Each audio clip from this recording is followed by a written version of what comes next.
Hi, I'm Veronica. Welcome to my mini-series of somatic yoga. Today's episode is going to be a continuation of a previous video where I was showing you how the pelvis and the spine can be compliant, can work together as an integrated whole. And the previous video was about movements done lying down, and today we're gonna do it sitting.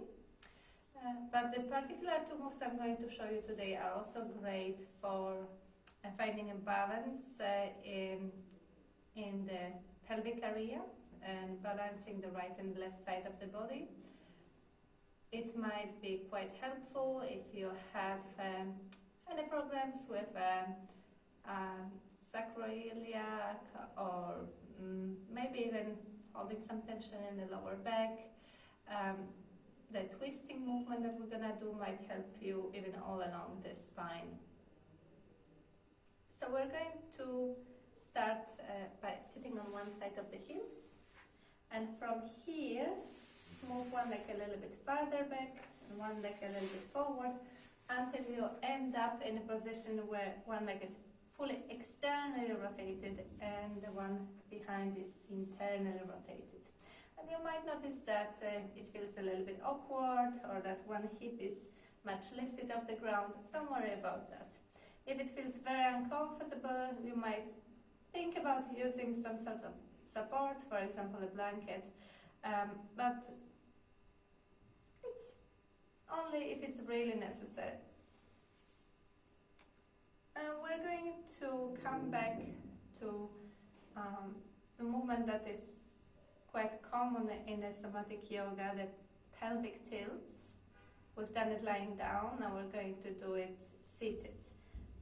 It is a little bit more complicated, especially in that sort of asymmetrical position, so it's good to place the hands on the hips just to feel it a little bit better. So the movement gets initiated here from the pelvis and not from the spine. However, as we know, everything works together as an integrated whole, which means that if the movement starts from the pelvis, it is going to travel up all the way up to the neck.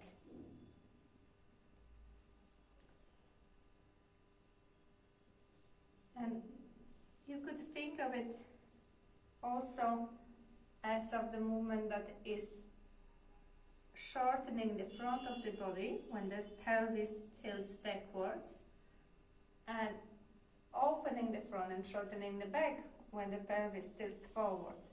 So whenever pelvis tilts backward, that distance between the pubic bone and the navel is decreasing, and when the pelvis rotates forward, there's more space in the front.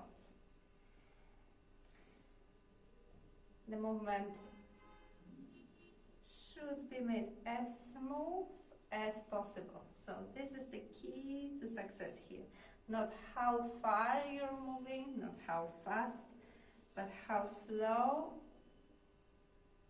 can you make it and how fluid, smooth.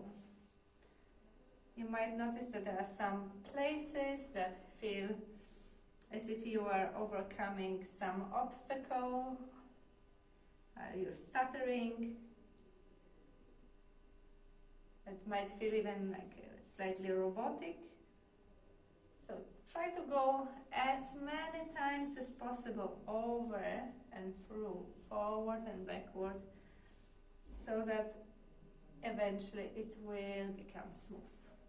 You can add the breath on inhale, rotating pelvis forward, on exhale, letting the pelvis tilt back.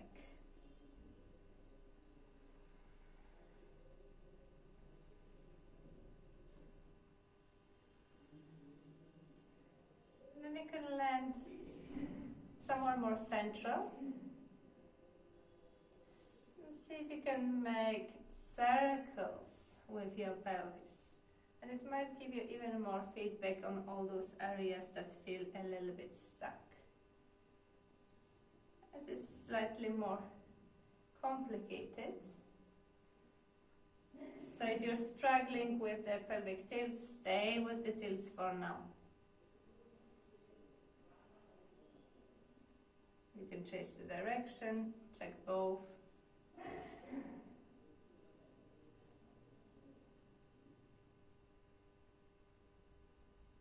Okay. And if you need a little break, go ahead and take a break, stretch out the legs. Otherwise, we're going to move straight into the next exercise. So now place the hand nearer to your externally rotated leg. Place it on the ground, but without leaning, without keeping the weight there. And the opposite hand will be in front of the shoulder, just resting lightly. And we'll be doing the spinal rotation, a kind of spiraling motion, starting all the way from the pelvis and moving, spiraling its way all the way till the neck. So as you exhale, you can lift that hip, the hip of the internally rotated leg. Rotate in that spiraling motion and look far over the left shoulder, noticing what is the farthest point you can see. And then on the inhale, come back with the head coming last and encouraging the hip to return towards the floor. So on the exhale, the hip that lifts, and then there's this spiraling motion going through the whole torso. Look over the shoulder, and on the inhale, slowly untwist, come back, return to the center. And again, it's not about the range of movement, it's more about how smooth and conscious this movement is. Adding the breath, or not.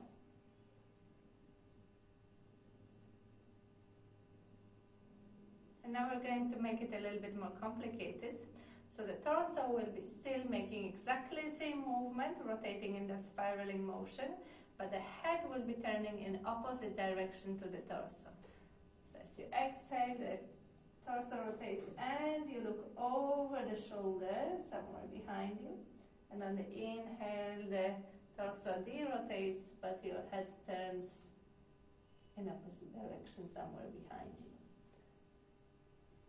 So see if you can synchronize those two movements, make it fluent.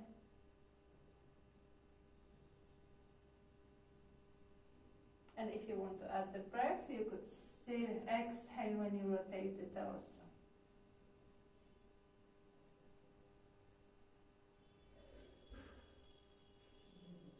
Slowly does it.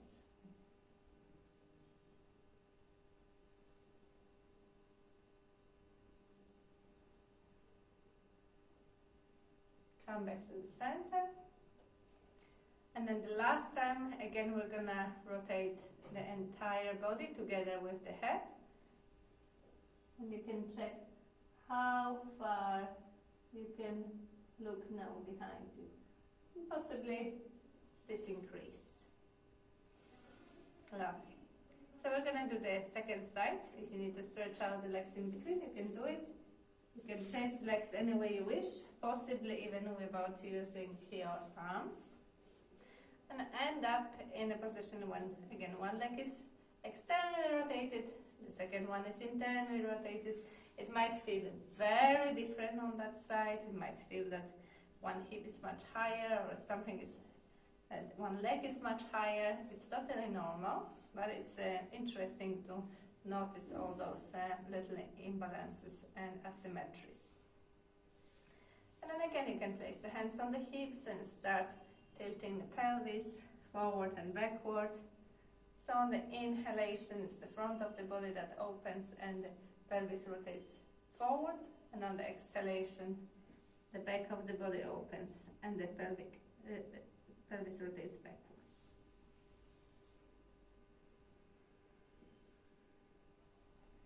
Watch out for all those little moments of hesitation, something that stops you, those little bits where you get stuck.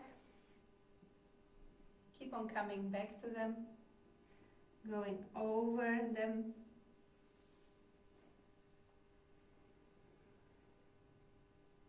until eventually this movement is fully smooth.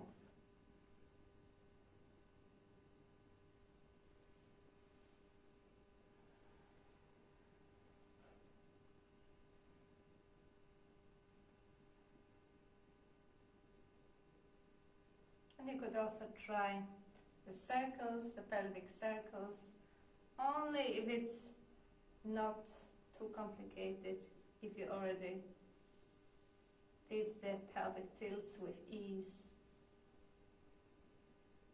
And it gives you a little bit more feedback on all those little stuck points.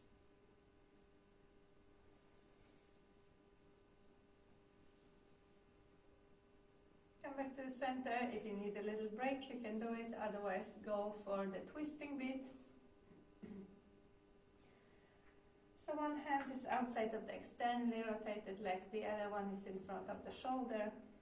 And come back to that twisting spiraling motion. Allowing the hip to lift high up, looking far over the shoulder. Noticing what is that farthest point you can see. And then derotate the spiral, come back to the center. You can add the breath, exhaling when you twist, and inhaling when you come back.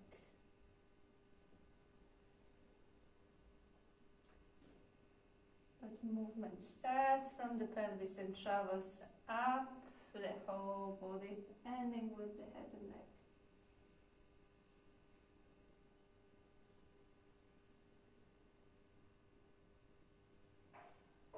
And if it feels quite smooth, you can add the head moving in opposite direction than the torso. So the torso still does the same spiraling motion, but the head does the opposite. If you're feeling lost, you can come back to the previous one.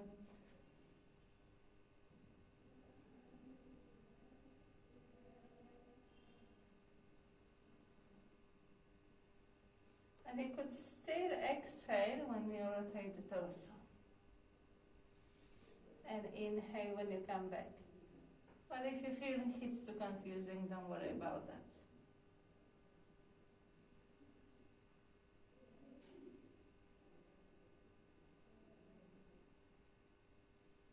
And then last time, everything rotates together. Come back to the center.